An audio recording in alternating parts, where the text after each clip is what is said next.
The cold autumn wind whipped across Yancey Graves' weathered face as he stood frozen at the sight before him, a woman he never expected to see, standing at his ranch gate with determination in her eyes and a carpetbag at her feet. "I came to forgive you both," she said, her voice steady despite the journey that had clearly taken its toll. Yancey gripped the fence post, knuckles white. Wilhelmina Montgomery Willow, as everyone called her, stood before him like a ghost from the past. Not his ghost, but her sister's. The sister who had been his wife. The sister whose heart he'd broken 3 years ago. Forgive, the word felt foreign on his tongue. "I don't understand, may I come in? It's been a long journey from Boston." Willow's green eyes, so similar yet different from her sister's, held his gaze without wavering. It was 1885 and Broken spoke. Colorado had never felt smaller to Yancey than in this moment. He nodded, unlatching the gate and stepping aside, wondering what sins from the past were about to be unearthed. Yancey's ranch house wasn't grand, but it was solid hand-hewn logs and a stone chimney that had withstood 5 harsh winters since he'd built it. Inside, Willow stood awkwardly in the main room, taking in the sparse furnishings. A wooden table with mismatched chairs, bookshelves overflowing with worn volumes, and a rocking chair beside the fireplace. "Where's Winifred?" Willow asked, setting down her bag and removing her gloves. Yancey's throat tightened. "She's not here." "I know about the separation," Willow said, her voice surprisingly gentle, "but I thought perhaps, with time—" "She left for California 3 years ago," Yancey said, busying himself with stoking the fire. "Last I heard, she remarried." "A banker in San Francisco." Willow's sharp intake of breath made him turn. "She didn't tell you." "Tell me what?" "She died, Yancey. 6 months ago, tuberculosis." The poker in his hand clattered against the hearth. The room suddenly seemed airless, as if all the oxygen had been sucked out through the chimney. Winifred dead. His wife, former wife, the woman who had left him with nothing but bitter words and broken promises. "Gone. I'm sorry," Willow said, stepping forward then stopping herself. "I thought you knew." Yancey sank into the rocking chair, his legs no longer able to support him. "No," he said simply. "I didn't know." That night, Willow slept in his bed while Yancey made do with a bedroll by the fire. Sleep evaded him, memories of Winifred flickering like the dying embers. Their passionate courtship, the hasty wedding, those first blissful months on the ranch. And then the arguments, her growing resentment of the isolation, his inability to be what she needed. The day she left, throwing accusations like knives, and now she was dead. His grief felt complicated, tangled up with guilt and anger and a strange sense of loss for something that had been gone long before her death. Morning brought a pale sun and the smell of coffee. Yancey found Willow at the stove, her sleeves rolled up, hair loosely braided over one shoulder. "You didn't have to do that," he said, suddenly conscious of his rumpled appearance. "I know how to cook, unlike my sister," Willow replied with a small smile. "At least let me earn my keep while I'm here." "How long will that be?" The question came out more abruptly than he intended. Willow turned, coffee pot in hand. "I don't know, I have nowhere particular to be." She poured 2 cups, sliding one toward him across the table. "I came to deliver news of Winnie, yes, but also to understand." "Understand what?" "What happened between you." All these years she only told her side. Before she died, she asked me to find you, to hear yours. Yancey's hands tightened around the hot mug. Why would she care after all this time? She had regrets, Yancey, we all do. Willow took a seat across from him. She wanted forgiveness but was too proud to seek it herself, so she sent me. And you came all this way for her, just like that? Willow's gaze dropped to her coffee. Not just for her. The admission hung between them, neither willing to examine it too closely. That day, Yancey took Willow around the ranch. It wasn't large compared to some, but it was thriving 60 head of cattle, a small herd of horses, enough crops to sustain him and sell a little in town. He'd built it from nothing, working himself to exhaustion after Winifred left, as if physical labor could purge the failure from his body. It's beautiful, Willow said, standing on a ridge overlooking the valley where his cattle grazed. "I can see why you love it." "Your sister couldn't," he replied, then immediately regretted the bitterness in his voice. "Winnie wasn't made for this life," Willow said, turning to face the wind. Her hair, lighter than Winifred's deep auburn, caught the sunlight. She wanted drawing rooms and theater and fine dresses. She thought marrying a handsome cowboy would be romantic, but she wasn't prepared for the reality. "And you?" Yancey found himself asking. "What life were you made for?" Willow's smile held a sadness he couldn't decipher. "I was always the practical one, the quiet one. The one who stayed behind to care for our parents while Winnie chased adventure." Something in her tone made Yancey look closer. "You resented her." "Sometimes," Willow admitted, "but I loved her. That's why I'm here, to fulfill her last wish." And she hesitated. To see the man she could never stop talking about, even after everything. Their eyes met, and Yancey felt something shift between them, recognition, perhaps. Two people who had lived in Winifred's shadow in different ways. As days turned into a week, Willow seamlessly integrated herself into ranch life. She mended clothes, cooked meals that made Yancey realize how poorly he'd been eating, and even helped with the morning chores. Unlike Winifred, she seemed to find joy in the simple rhythm of country living. One evening, as they sat on the porch watching the sunset paint the mountains gold, Willow finally asked the question Yancey had been dreading. "What really happened, Yancey? Why did it end?" He took a long breath. "We wanted different things. She wanted me to sell the ranch, move to Denver or back east. I couldn't do it, this land." He gestured to the vista before them. "It's everything to me. My father died getting us here. I promised him I'd make something of it. And Winnie couldn't accept that." "There was more to it," he admitted. "I was young, stubborn, worked too much, talked too little. She was lonely, and then—" "And then," Willow prompted gently. "There was a baby," he said, the words like stones in his mouth. "She lost it, 5 months along. After that, nothing was the same." Willow's hand found his on the armrest, warm and steady. "She never told me," she blamed me, "said if we'd been closer to town, to a proper doctor." Yancey swallowed hard. Maybe she was right. "No," Willow said firmly. "These things happen, Yancey, even to women with doctors at their bedside." Her fingers tightened on his. "Is that why you never remarried?" Guilt, the question struck him like a physical blow. Was it guilt? Or fear of failing another woman the way he'd failed Winifred? "Never met the right woman, I suppose," he deflected, suddenly aware of how close they were sitting, how Willow's hand still rested on his. She withdrew it slowly. "Winnie loved you, you know. Even at the end, she just didn't know how to love this life you chose." That night, Yancey dreamed of Winifred not as she was at the end, bitter and accusing, but as she'd been when they first met. Laughing, vibrant, full of dreams. In the dream, she smiled at him, then stepped aside to reveal Willow standing behind her, waiting. He woke confused, his heart pounding with an emotion he couldn't name. 2 weeks after her arrival, Willow announced she would be leaving. "I've imposed on your hospitality long enough," she said over breakfast. "The stage comes through tomorrow. I can be on it." Yancey felt a cold weight settle in his stomach. "You don't have to go, don't I? What purpose do I serve by staying?" Her eyes challenged him. "You could." He faltered.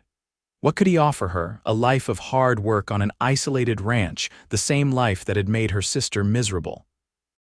"I could what, Yancey?" Willow's voice was soft but insistent. "You could stay," he said finally, "if you wanted to." "As what? Your housekeeper?" There was a hint of her sister's fire in her eyes now. "No, as—" But he couldn't finish the thought, couldn't put words to the feelings that had been growing inside him. Willow stood, clearing the plates with more force than necessary. "I didn't come here looking for a replacement life, Yancey, and I certainly didn't come to be my sister's replacement." "That's not what I meant, isn't it?" She turned to face him, cheeks flushed.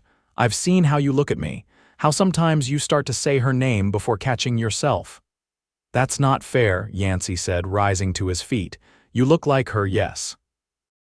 But you're nothing alike, and I've known that from the first moment." "Have you?" Because I'm not sure I know who I am here, Yancey. Am I Winnie's messenger, her proxy, the convenient solution to your loneliness? Her words stung because there was truth in them. He had been lonely, desperately so, though he'd never admitted it to himself until Willow arrived. I'm sorry, he said, the words inadequate against her pain. You're right to go, Willow's expression softened slightly. I didn't come here for myself, Yancey. I came to fulfill a promise. To understand what happened between you and my sister. To forgive you both because she couldn't forgive herself, and I don't think you have either. With that, she walked out, leaving Yancey alone with the weight of her words. That afternoon, as Yancey was mending a fence in the north pasture, a rider approached Jackson Mills, owner of the general store in town and the closest thing Yancey had to a friend. Thought you might want to know, Jackson said after dismounting. There's talk in town about that woman staying with you. Montgomery's sister, they're saying, Yancey continued hammering. People should mind their own business. Folks are curious is all. No one's seen you with a woman since Winifred left. Jackson leaned against the fence post. Some are saying it's not proper her staying out here alone with you. She's leaving tomorrow, Yancey replied, the words tasting bitter. Jackson studied him for a moment. You don't look happy about that. Doesn't matter how I look, it's what's right. Is it? Because from where I'm standing, you look more alive these past 2 weeks than you have in 3 years. Jackson straightened, just something to think about. After he left, Yancey sat on the half-finished fence, Jackson's words echoing in his mind. Was he more alive? Had Willow breathed something into his existence that had been missing? The answer came to him with startling clarity. Yes. It wasn't just the cooking or the company or the way she'd brought order back to his home. It was her strength, her grace, her willingness to see the beauty in this life that her sister had rejected. And now she was leaving, just like Winifred had, because he couldn't find the words to tell her what she meant to him. By the time Yancey returned to the house, the sun was setting. He found Willow on the porch, a shawl around her shoulders against the evening chill, staring out at the mountains as if memorizing them. I don't want you to go, he said without preamble. She turned, her expression guarded. Yancey, please let me finish. He stepped closer. I'm not asking you to stay for Winifred's sake, or because I'm lonely, though God knows I've been that. I'm asking because these past weeks have been the best I've had in years, and it has nothing to do with your sister and everything to do with you. Willow's eyes searched his face. How can you be sure? We've known each other such a short time. I know that you rise with the sun and smile at the morning like it's a gift. I know that you hum when you're thinking and bite your lip when you're worried. I know that you see the beauty in this place that Winifred never could. He took another step toward her. And I know that the thought of you leaving tomorrow feels like losing something precious before I've even had the chance to understand what it might become. I'm not her, Yancey, Willow whispered, but she didn't move away. Thank God for that, he said with unexpected fervor.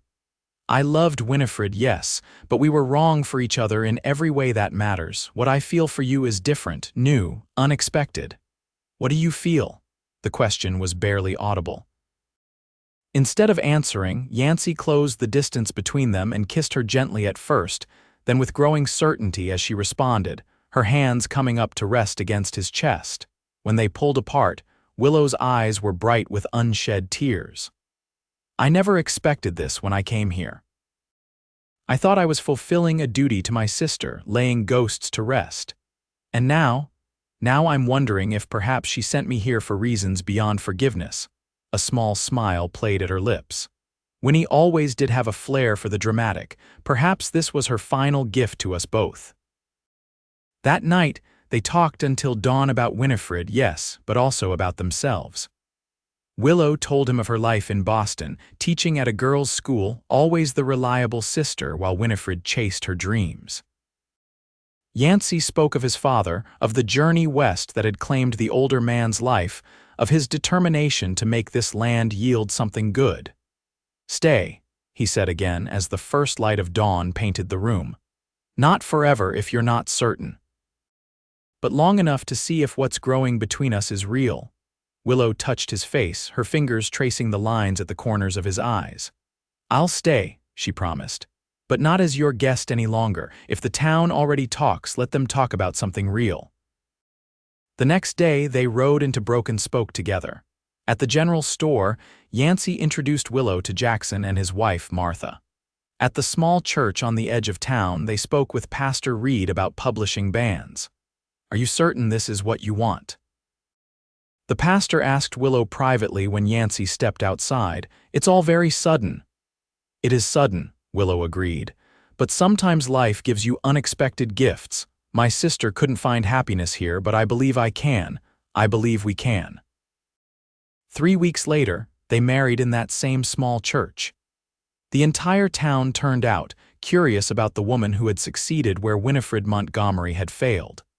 But as Willow walked down the aisle in a simple ivory dress, her eyes fixed on Yancey, she felt no shadow of her sister between them.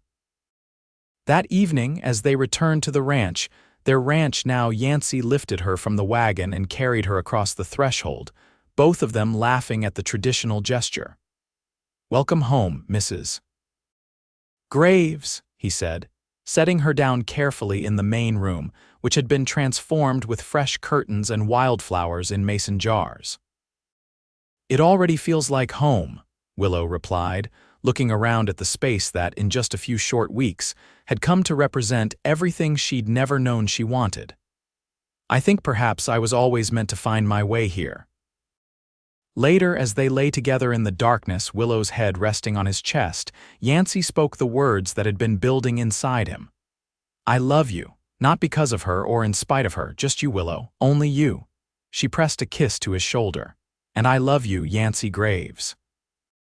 Enough to believe that some journeys, no matter how painful their beginnings, lead exactly where they are meant to.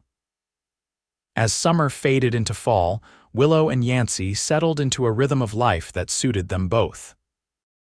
She took over the vegetable garden, expanding it considerably, and started selling preserves and baked goods in town. He taught her to ride properly, not side saddle as she'd learned back east, but astride, so she could help with the cattle if needed. In October, a letter arrived from Boston Willow's mother, expressing shock at her hasty marriage but cautious hope for her happiness. "She never understood why Winnie left you," Willow read aloud. "She always said you seemed a good man, if perhaps too devoted to your land."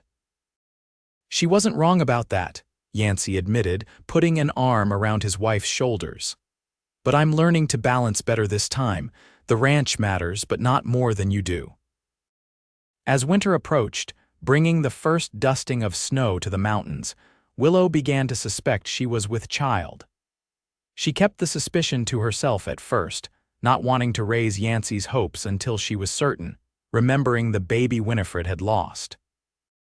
But by December, there was no hiding the changes in her body or her radiant happiness. When she finally told Yancey, his reaction was everything she could have hoped for, joy tempered with protective concern. "We'll ride into Denver after Christmas," he declared. "Find the best doctor." "Whatever you need." Willow placed his hand on her still flat stomach. "What I need is right here. You, this ranch, our future together." The winter passed slowly, the days short and the nights long. They spent evenings by the fire, reading aloud to each other from Yancey's collection of books. Sometimes they spoke of Winifred, the sharp edges of grief softened now by understanding and, yes, forgiveness. "You think she would approve?" Yancey asked one night. "Of us?" Willow considered the question seriously. "I think she would be surprised," she said finally, "but in the end, yes. She wanted us both to find peace. And we have, haven't we?" Spring brought new life to the ranch, calves in the pasture, seedlings in the garden, and the quickening of the child within Willow. As her body rounded with pregnancy, she found herself thinking often of the sister who had walked this path before her, whose journey had ended so differently.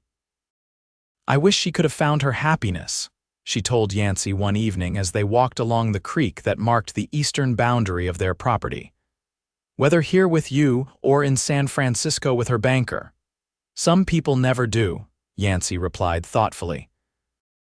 "They're always looking for it somewhere else, never recognizing it when it's right in front of them." Willow squeezed his hand. I recognized it, the moment I saw you standing at that gate, looking like you'd seen a ghost. You were the most beautiful apparition I'd ever encountered, he said with a smile, then grew serious. But you were right to question me, to make me examine my feelings, to ensure I was seeing you, not her shadow. And now I see only you, Willow Graves. The woman who brought light back into my life when I thought it would remain forever dark.